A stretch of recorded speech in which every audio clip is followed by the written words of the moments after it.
of open development, and he has 20 minutes to share with us what he is working on, and then we have 10 minutes for questions.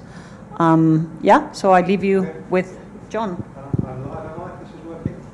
Take that one, better. Take that. It's just not red. Worked a minute ago. Don't worry. Good afternoon. Right, okay, it works. Fabulous. Okay, I'm going to talk about some work in progress that sadly at the moment consists largely of questions, and it's work of mine and colleagues in what is called the Global South, about what is called development. So a lot of this you can read or insert the quotation marks around development, especially around development. And it's work I do as part of the Circa programme, which I'll explain, with money from IDRC, which I'll explain briefly. And there's quite a bit of backtracking here. So, as I say, it's talking about ICT for D or ICTD, which very, very loosely means ICT, as you know it, in hopefully the broadest possible sense, for development in the sense of problematically international development in the Global South. And the organisation Circa, which I think is Strengthening Internet Research Capacity Alliance, was instrumental, I guess, in articulating and theorising around the business of ICT for D. And as I say, it takes place or is organised through the Nanyang Technical University in Singapore, but funded by IDRC, which interestingly is apparently a Crown agency. So it's kind of an independent agency funded amongst other people by DFID, located in Canada, but with a large measure of autonomy. And unlike maybe comparable bodies, and I've just chosen DFID and USAID, adopts a more scholarly and critical approach to international development, which probably in part accounts for its funding being reduced over the years. And there's an intersection, if you like, between that conversation and a different one going on at DFID almost in these months about what ICT for D and ICT in education might mean, and it does have a bearing on some of my remarks later.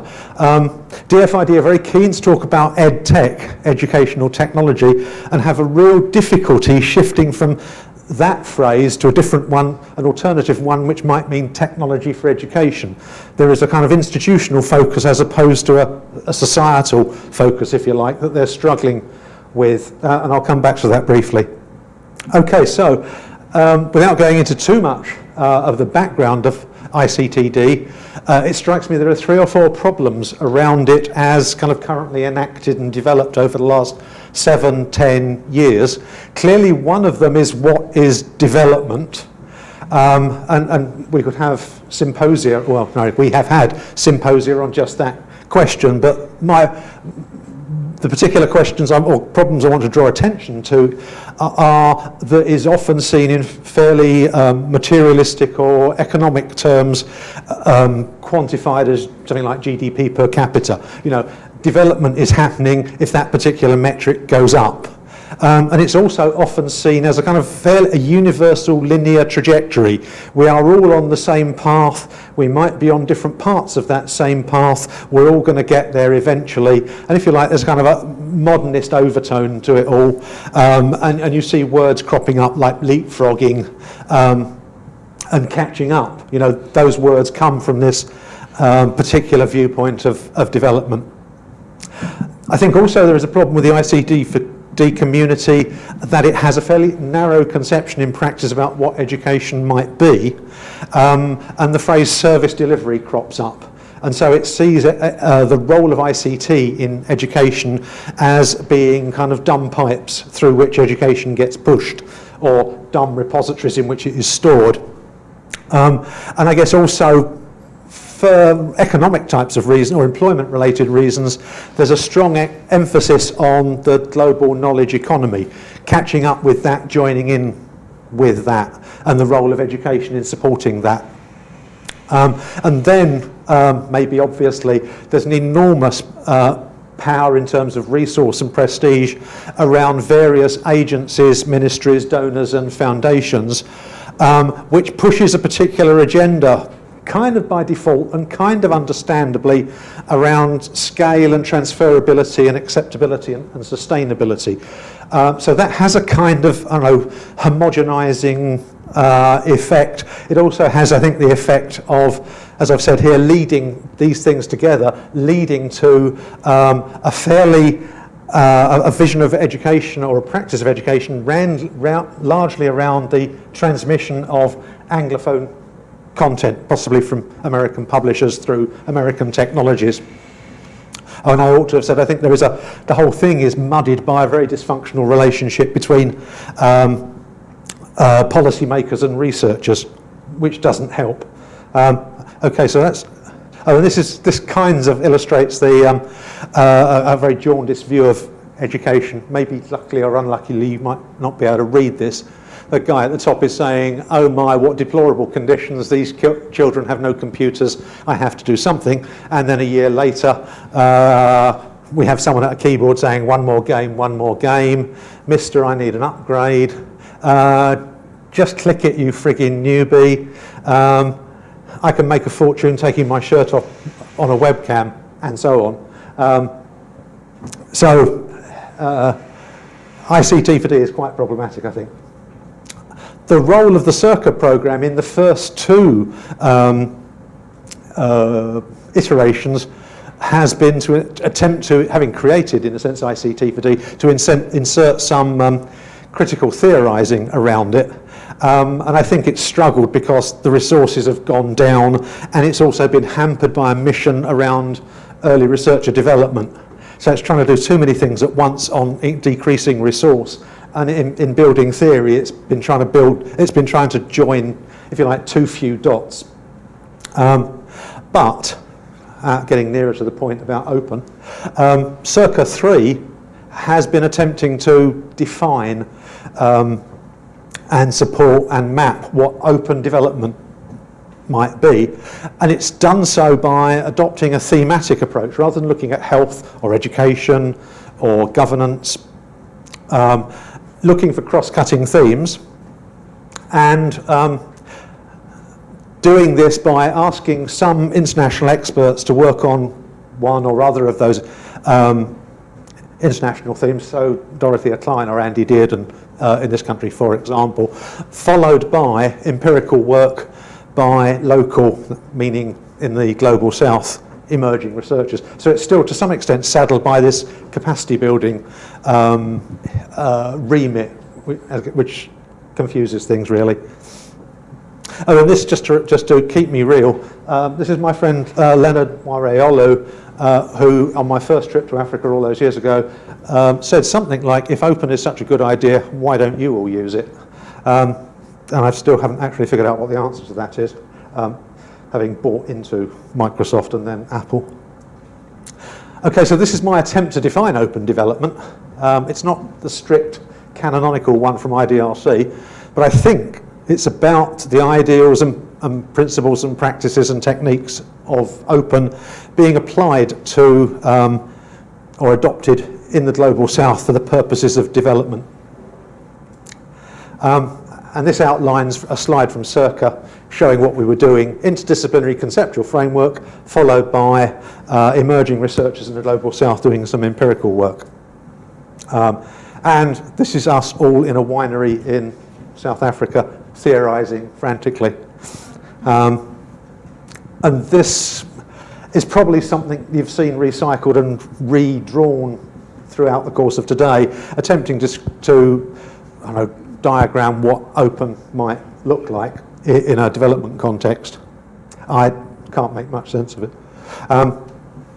These, in the course of that workshop in South Africa, these are some of the quotes that came out of it. I'm not sure if you can read them, but for example, Rich Ling is struck by the fact that open, as he says, seems to attract libertarians and communists at one end and at the other, which he regards as curious, if nothing else.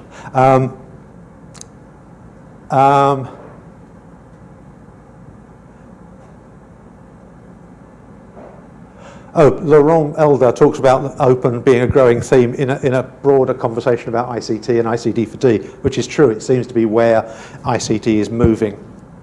And I think I've managed to quote myself, in attempting to support open development, do we end up supporting something which merely privileges the privileged?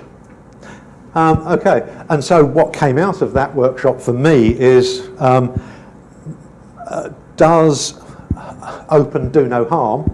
Are we sure that it's actually a positive good and unconditionally a positive good? And I'm not sure that education or technology are, so I don't see why open should be. And actually, whose interests is it serving? And again, I don't necessarily think or assume that's the poor, downtrodden and oppressed. And in subsequent meetings in Seattle, for example, we talked about other aspects of this as we attempted to map out the issues and the topics.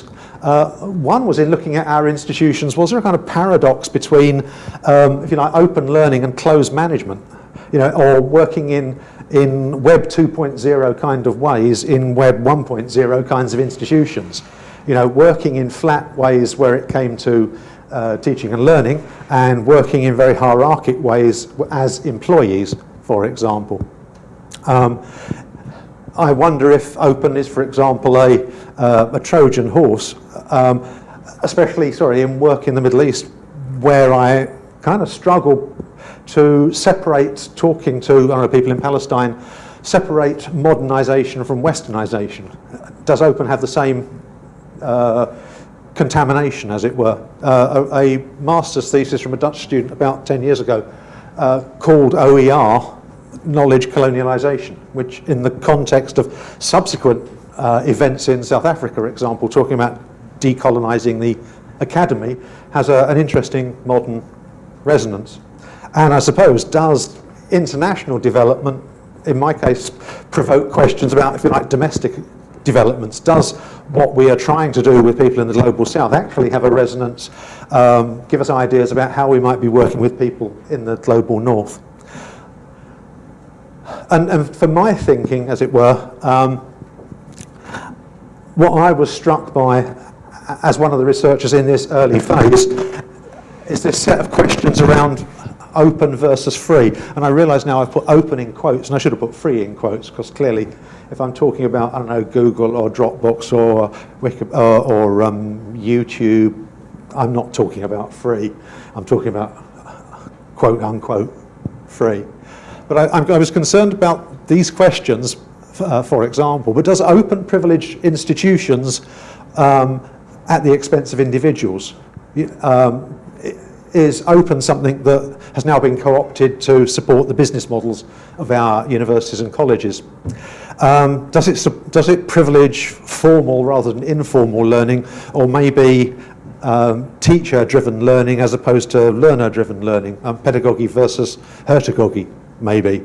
And I suppose I wonder, when I see some of the education systems in the global south privileging, I don't know, the national language or the people in the capital, is there a chance that open is privileging these institutions, groups, interests in the centre at the expense of those that are marginal or nomadic or indigenous at the periphery? So I don't know the answer to these questions, of course.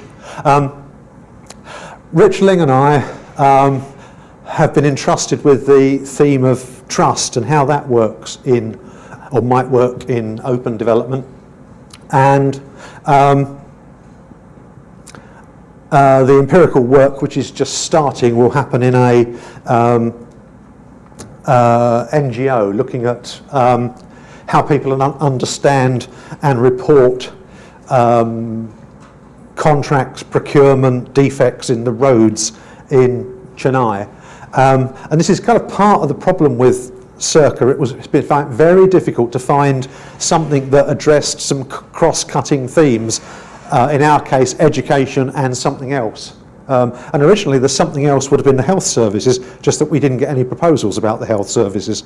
You know, there seemed to be a nice resonance, relationship, balance between education delivery and health delivery, but it turned out to be very difficult to get any of the proposals that would kind of fit into this framework that we had in mind. So we've done the theoretical bit, which kind of pulls in the questions I've mentioned, and recognise there's a vast literature of all of this, of the role of trust, that we're now thinking through in relation to trust in learning and trust in openness and trust in open learning. And clearly it kind of plays out in the learner's relationship to the content, the relationships between learners amongst themselves, or learners with their tutors, or learners with the system, or learners with the institution, or learners with the technology, and then inside the institutions amongst employees, which is clearly just too big to tackle. And what we've been doing so far is attempting to think this through as a theoretical exercise. But I don't think, given the resources, given the time, and given the kind of diversity, it's going to be at all easy.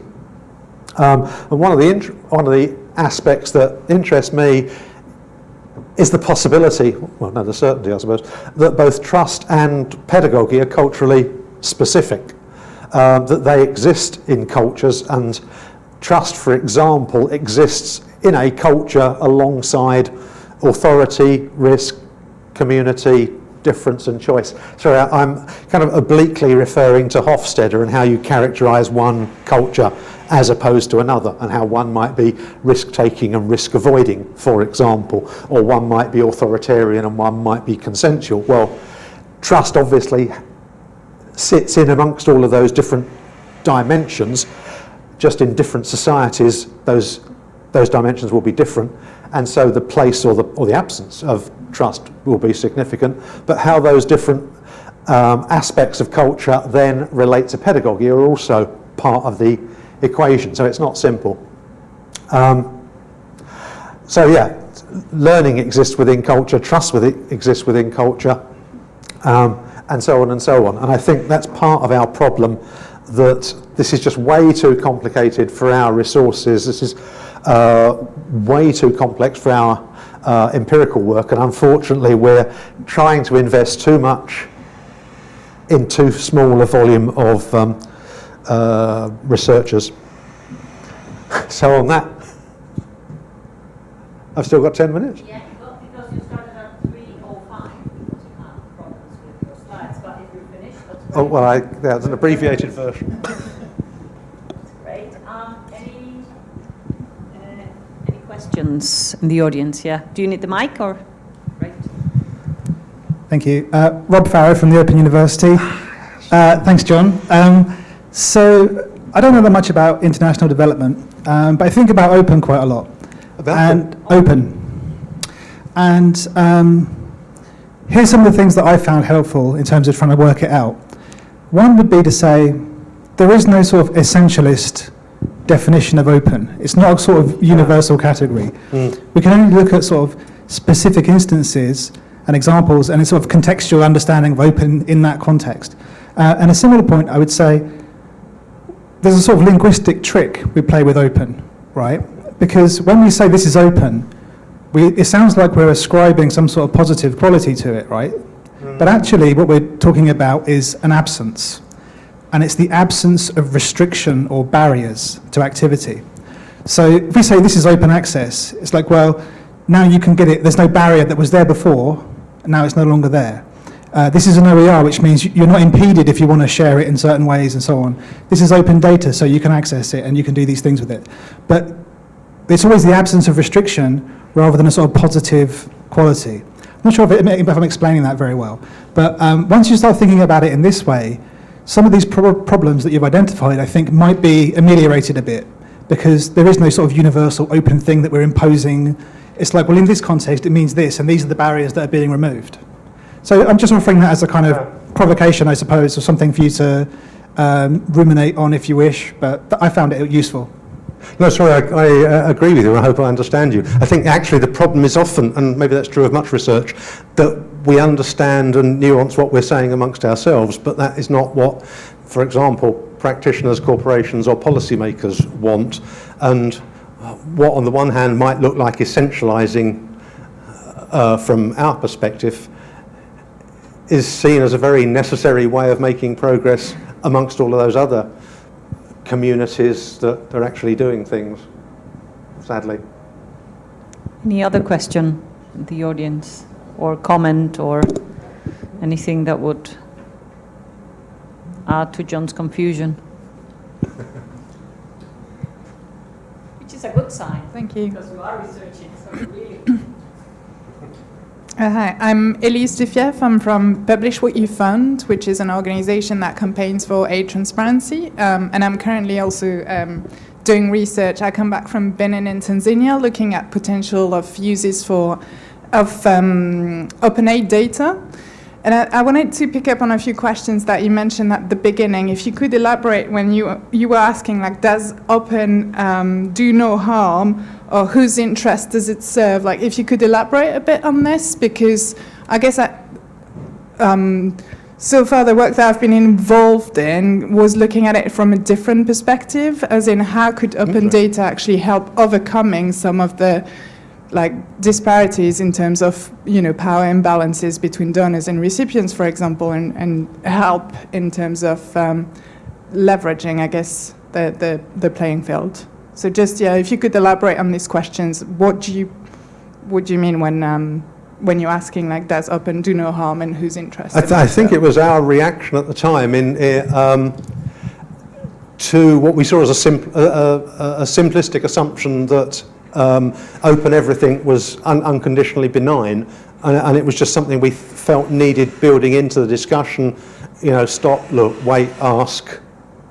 Is it really the case that such and such an intervention or such and such an initiative is, serving the interests of the people, for example, that we want to serve, and not others, not malign rather than benign. And I suppose actually conversations in the international development community seem to talk an awful lot about unexpected consequences. So it was a case of, does this not only seem benign, but if we then attempted to think through the unexpected consequences, would it then still appear benign? And just not to proceed on the basis that open is good and therefore we go ahead. Any other question? We still have a little bit, so if anyone is, well, if not, shall we give voice to Tina Papa, I don't know how you pronounce that, Thoma? Papa Thoma. She's talking about MOOCs and copyright. Okay. Can I use these? Yes. Great. Oops.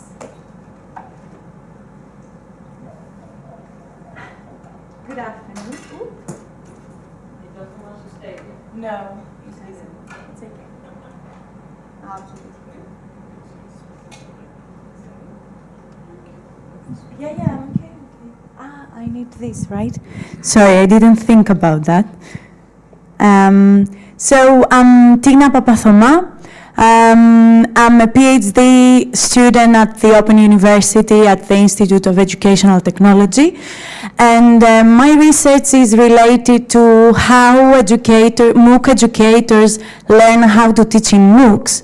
However, today I'm going to present something, a very small part of the research that has to do with copyright material and issues, if you want, that educators found while during the process of preparing MOOCs.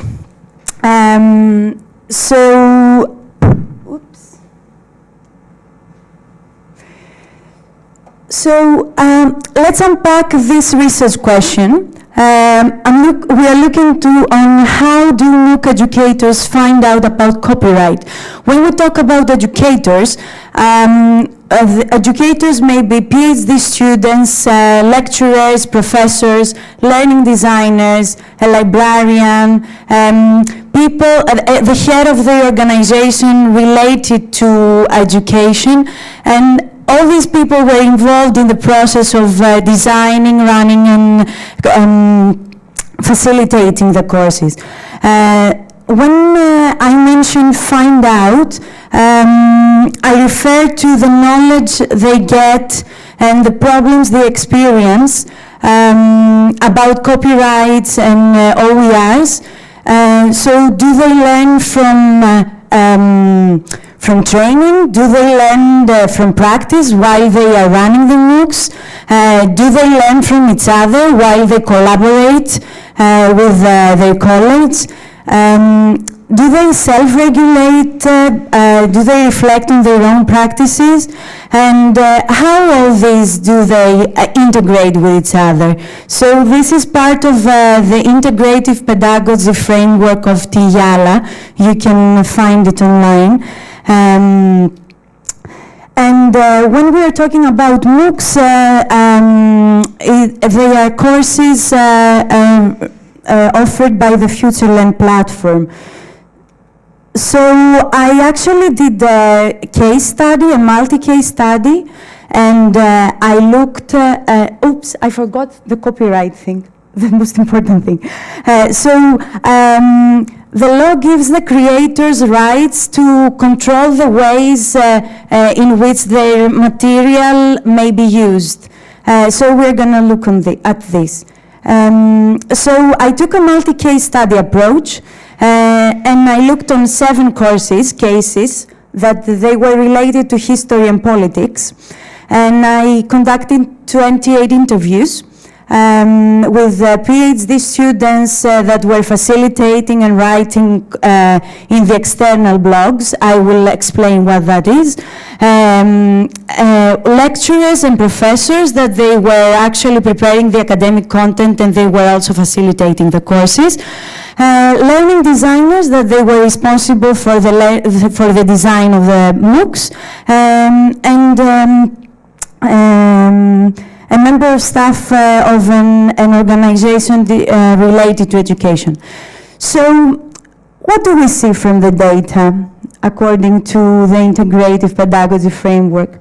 So individuals did not engage in training with regards to copyright. They were not aware of restrictions of copyright to use their own work and to use OERs. And it was time-consuming for them to use OERs to actually find out how they can do it. So they learned in practice by experience. They worked collaboratively with their colleagues, and they wrote new material, new content, and they share each other's expertise, and they reflected on their learning experiences about copyright, and they basically slightly changed their practice and their attitudes. So here is an outline. We will talk about the problems that educators experienced when they tried to use copyright material in an open setting. We will see whether these problems prompt educators to use OERs, or did they struggle on using copyright materials?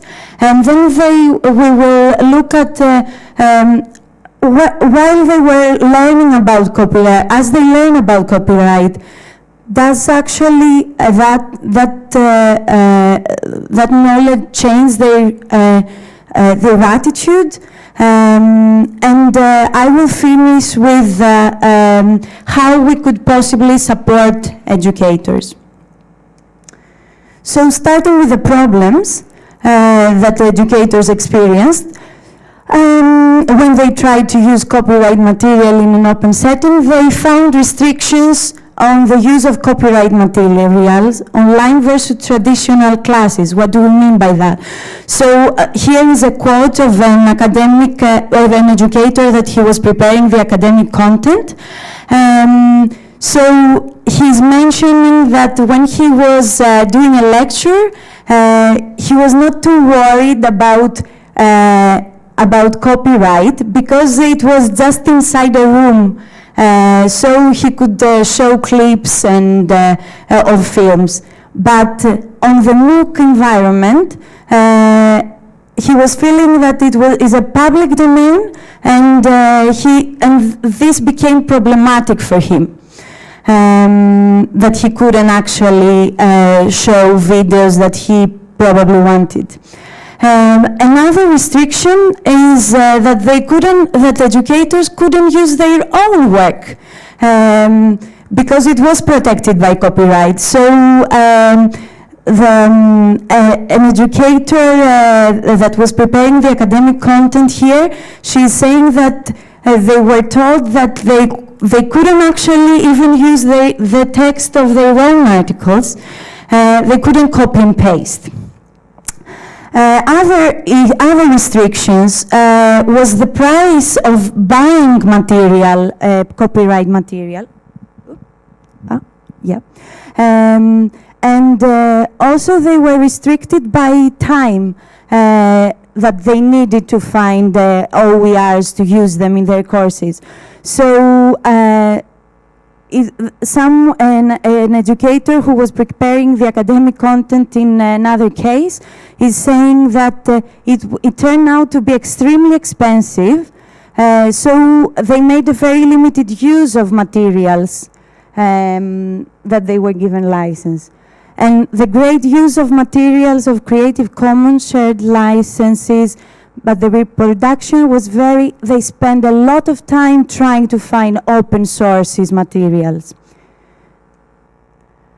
So do these problems prompt educators to use OERs, or do they struggle on using copyright materials? So basically, they created their own material from scratch. They had to, these issues that they had with the copyright made them redesign a lot of material.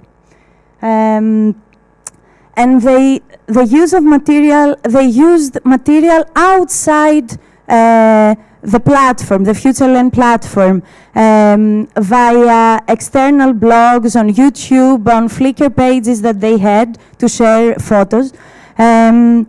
When they were having issues with the copyright. So the learning designer here is saying that in order to get around with some of the legal complications, they linked from the course to the blog and to YouTube. So they didn't have to worry the legal team about using data that they were copyright. The other problem, as I already mentioned, is that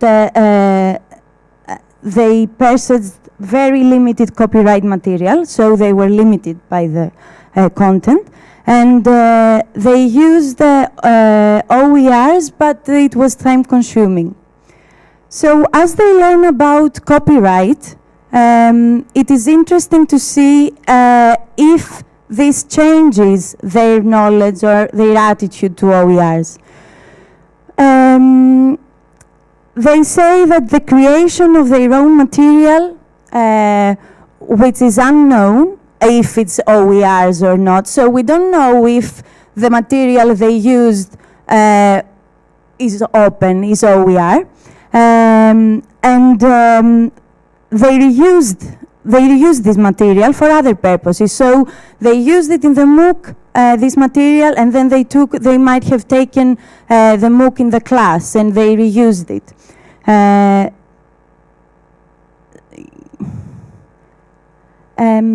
They also used existing OERs on their teaching practice.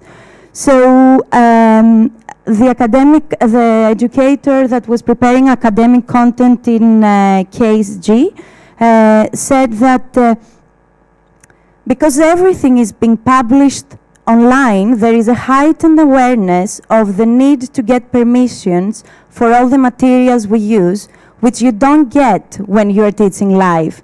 But it made you very aware, and it's given me some useful resources for getting Creative Commons images, which I now use and build my own teaching practice, So they did change attitude, and they did try to embed OERs in their classroom, apart from the MOOC. So what could we do to support educators? Perhaps we should raise awareness to educators about copyright and OERs by providing training before producing video, images, and text content. And legal experts may be able to collaborate with educators to help them gain this knowledge about copyright. Thank you.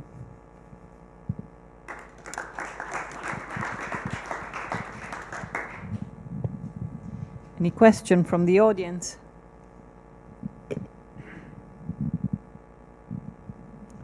Yeah, Rob? Thank you. I was just wondering if you could share with us, what's the most kind of unexpected thing that someone said about all this in these interviews? They were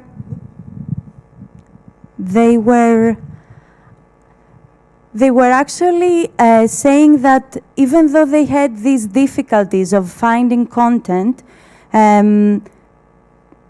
these difficulties made them stronger, let's say, and they produced the content that otherwise they wouldn't be able to use. So this was very important. This was a learning curve for them. They were mentioning it, and they were reflecting on their practices, actually. Not only about copyright, but about different things. Because basically the way they are learning is in practice. That's it. They don't have any training on anything, and they don't really know. They have, most of the people that I interviewed, we cannot generalize obviously because it's a qualitative research. Most of the people have huge experience in face-to-face classes, but not in the online environment. Any other question? I have one.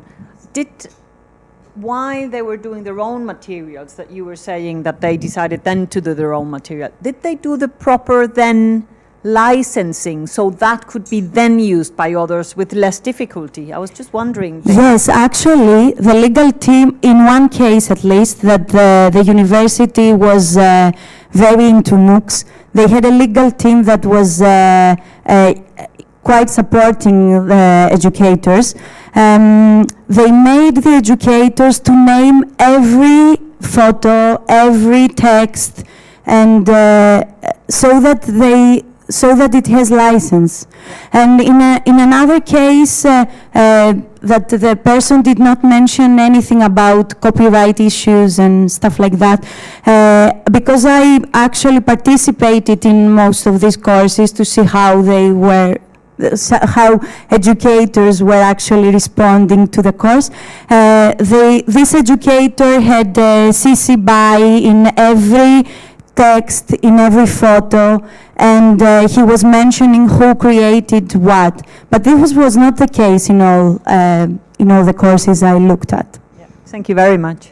Any other question? Shall we give then, oh yeah, there we are.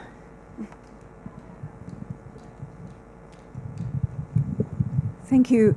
Thank you, Robin Wright from Swinburne University. I wondered if anyone that you spoke to was aware of the existing copyright exceptions that existed in their copyright law that they were using in their normal educational practices and thought about how they might transfer into the new environment. They were aware that there are copyright material that they cannot use, but as I showed one of the quotes, they were not actually considering that there is copyright restriction when it was in the class. So when they actually went online to produce the courses, to create the courses, they were quite surprised. They struggled a lot. So they were not prepared at all of what they would have to face with copyright. I don't know if I'm answering your question, sir. They weren't aware of that they were using copyright exceptions anyway in their day-to-day work. Because they would have been using educational exceptions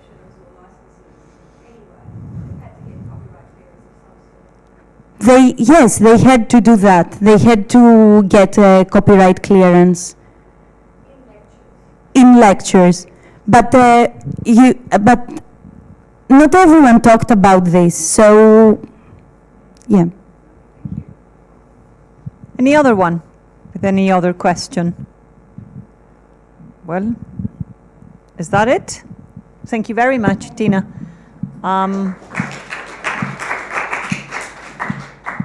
So we have a next talk, and I think it is Rob, is that right? And Jan, yeah? Yeah.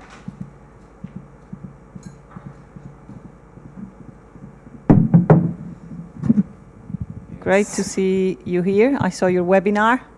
Ah, yeah. Really? Yeah, very, very interesting. Thanks very much. Are you starting it? Micro is on. Everyone can hear me? I think yes. Yes. I'll turn mine off. I'll go from this time now. Okay? So when you start. Yes, okay. Okay, thanks very much. I'm very happy to be here to speak at OER17 and give you an update on the OER World Map project. My name is Jan Neumann and I'm working for the North Rhine-Westphalian Library Service Center. And we are doing the project in cooperation with Graph Thinking GmbH, which is a small developing company in Berlin. And we are very happy to have Rob Farrow in the team, and we are also very lucky to be funded by the Hewlett Foundation. So, and actually I changed the name of the title of the presentation a little bit. I made it a little bit more clear and shorter than the original one, and I also shifted the focus a little bit more to focus on to policy making. So what I'm going to talk about today is I just first want to give you a very short project definition. I hope I will manage to do it short. And then I will talk about project stakeholders and data collection, which is a very important topic in the project. And then show 3 examples of how the OER World Map can support policy making, and then ask for your support to the project, finally. So, what is the project? I recently said that the OER project, OER World Map, is a project in its adolescence. So, we have been working for 2.5 years on it now, and it starts to make sense. So, it has a very huge scope, and so we had to put much energy into building up the platform. And now you can see the results. I think it looks good, and the usability is already quite good, but it's still difficult to find the data. So it's not yet complete. So it starts to have muscles and to be useful, but it's for sure not a finished project. So if you look at it, just keep this in mind. Actually, we had many ideas, or we had some problems to define what actually the core of the project was. And so in the last 2 years, we had many ideas what the OER World Map could be. And we started with a definition that it's something like a database, that the database is the important thing. Then we came up with the idea that it could be something like an open operations room, which could be used by the OER community to step in, get information about the state of the OER movement, and take decision and go on. We had recently ideas that it was a wiki, which is true as well. And then we came up with the idea that it's an educational management information system. We had the idea that it's a directory. So you see many ideas, but hard to put the focus on. And so I'm just going to give you the essence. Oh, there's one slide missing right now. I'm not sure why it is. Doesn't matter. So the essence is it's a platform for collecting data and information on actors and activities from the field of OER and open education. And but anyhow, I mean, that's when you are in your adolescence, I'm not sure if you remember your own puberty or if you have children in that age. I think it's quite normal, and maybe the answer to the problem is not to find the final answer, but to move on and focus on more on what you are doing and stop asking yourself what you are. So, what are we doing? We have identified 3 main epics, which are 3 directions, and I'm going to just read them for you. It's, as an OER actor, I would like to find other OER actors and connect with them so that I can cooperate in a coordinated way and share resources and knowledge with them. So this is about social networking and bringing together the OER community. The idea is, since we all share the value of sharing and giving away the most important things we have, our knowledge. This should be helpful for us as a global community, because if different projects are working on similar goals, they should connect to each other and learn from their experiences and share experiences, resources and all this stuff. Second one, as a teacher or learner, I would like to get qualified, complete and current lists of existing OER offers, like OER repositories, so that I can easily find open resources which fit to my current learning or teaching context. So from the beginning on, we didn't focus on individual resources, we focused on platforms like repositories or search engines and all this stuff. So currently we have, I think, something about 330 repositories and other services on the list. So it's already quite a lot. And actually, this is not only true for teachers and learners, but also for people who want to build OER search engines. So our idea was that if you want to build a search engine, it should be very easy to identify the sources of OER, go to there, find the API, take the stuff in your index, and then you have a nice search engine. So it's just like a primary step into the direction of building search engines for OER. And last but not least, we had the epic that as an OER policymaker, I would like to get a meaningful statistics and oversights on the status of the OER movement in order to take and defend decisions in favor of OER. So this is also very important as well. We are talking here about the politics of open, and policymaking for sure has the potential to improve the open educational resources movement, and what we have to deliver to them is to provide better statistical material. So and we thought, okay, since we are collecting all this stuff anyhow, we could try to make statistics out of it. So who are the stakeholders of the project? We identified at the beginning that at the core there is the movement, the members of the OER movement, of the open education movement, which we estimated to be something about 3,000 people. Maybe it's more, maybe it's less, I don't know. Currently we have only 180 of them on our map, or 180 of them have a profile. I would love to see by the end of the year something like 1,000 or something. So if you are not there, just go on and create a profile. We have then in the second circle the policymakers, which I already mentioned, which can be institutional policymakers or national policymakers, policymakers on very different levels. And last but not least, we have teachers and learners, which is a third circle, and we are not addressing them at the moment directly. But maybe this could come in the future. And only the inner 2 circles are addressed directly. So we think that the members of the OER community might go to the platform and use it for direct consultation. And the other 2 ones, the policymakers and the teachers and learners, are probably more addressed indirectly. So there are different ways for this. We have produced a printed report on OER in Germany. I'm coming back to this later on. And also we are very much interested in building, in reusing the data. So the system is built in a way that it's very easy to implement parts of the map or parts of lists or search results in your own website. So for instance, we have in Belgium, we have a platform which has the direct connection to the community, so we don't think we should address Belgium teachers directly, but ask Class Cement to help us there. So I'm just have to speed up a little bit. This is our country champion network, many institutions and people who are working and supporting the project.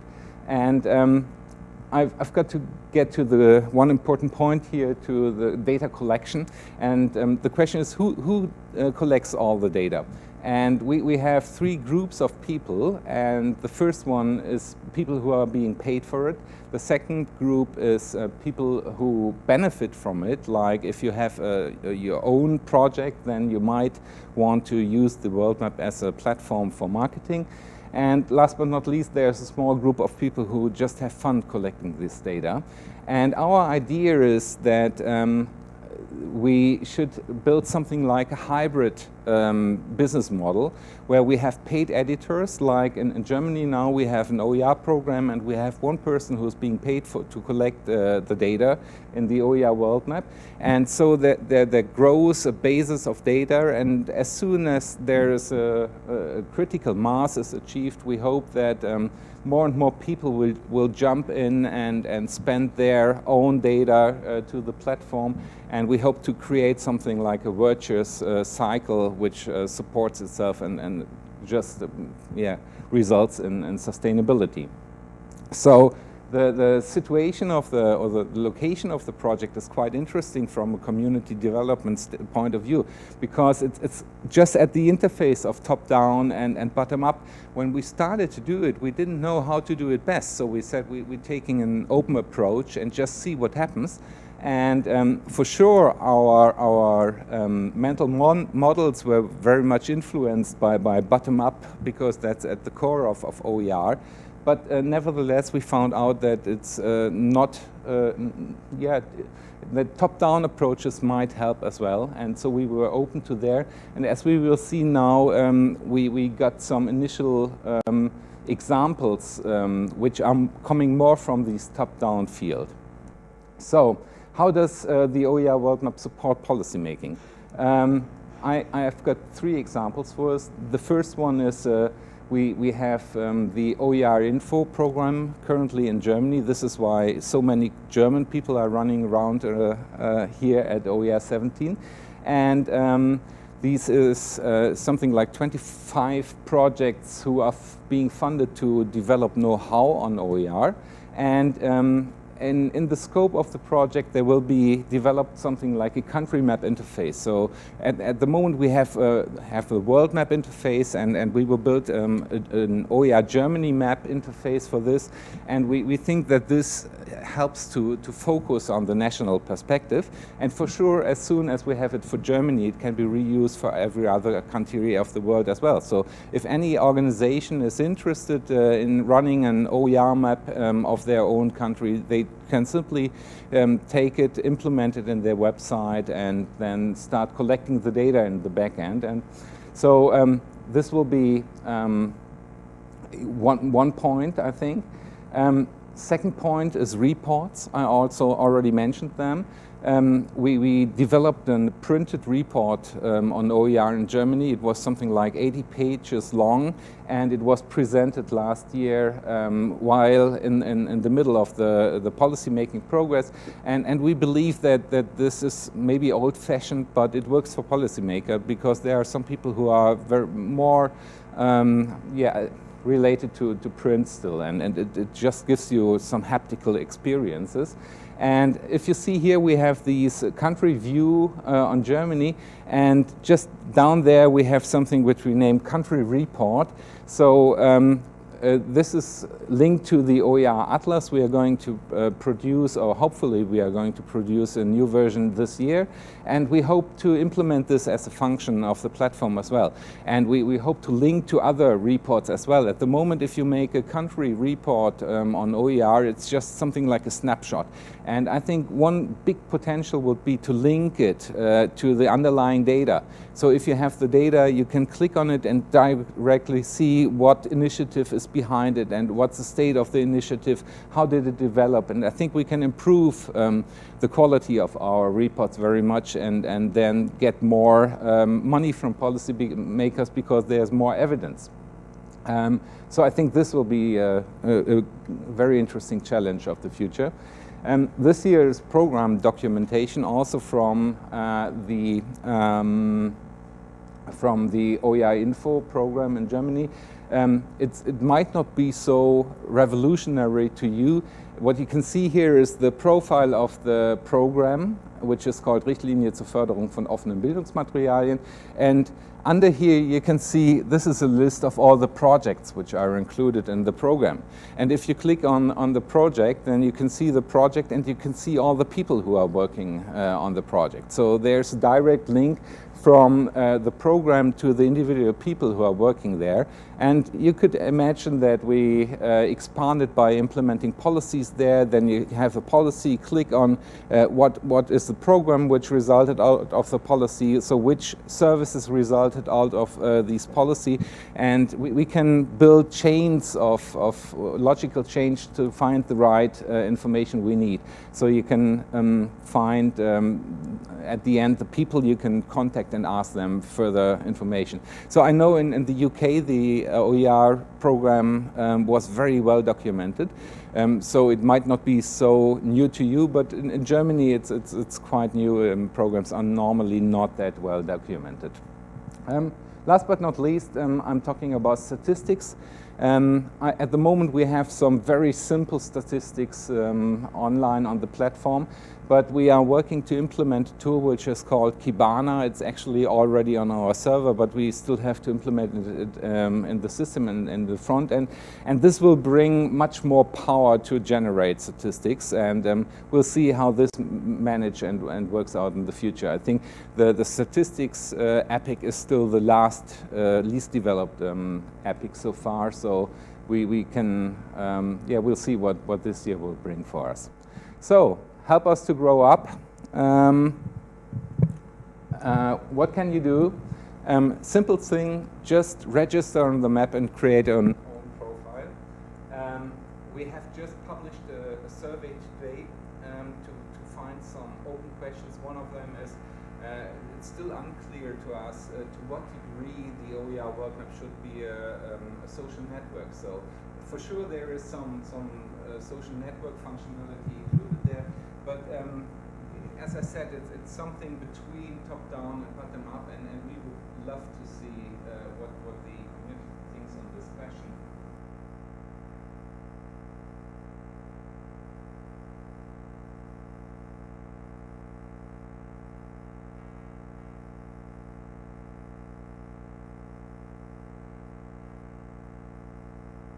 Mike? Okay.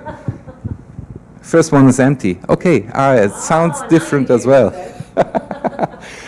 Okay, and last but not least, you can become a strategic partner of the project. So one of our current projects is working with the Open Education Consortia, and so we are trying to collect data in the year of Open and implement it then on the Open Education Consortia websites, and so this would be, for sure, we are looking for other partners as well.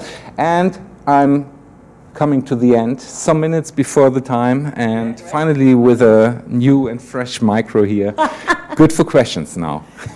Yeah, if I might say, just I think, well, I have seen your work before. I think it's just really incredibly useful and timely. And I think in your case, your PhD study, where everyone was struggling with CC and all of that, copyright, that could be an amazing tool, isn't it? To just really see where are the open educational resources that they could use, and they would be already documented, licensed, and all of that. And you could be, Future Learn could be an incredible partner for this. Just me kind of, I think it's, yeah.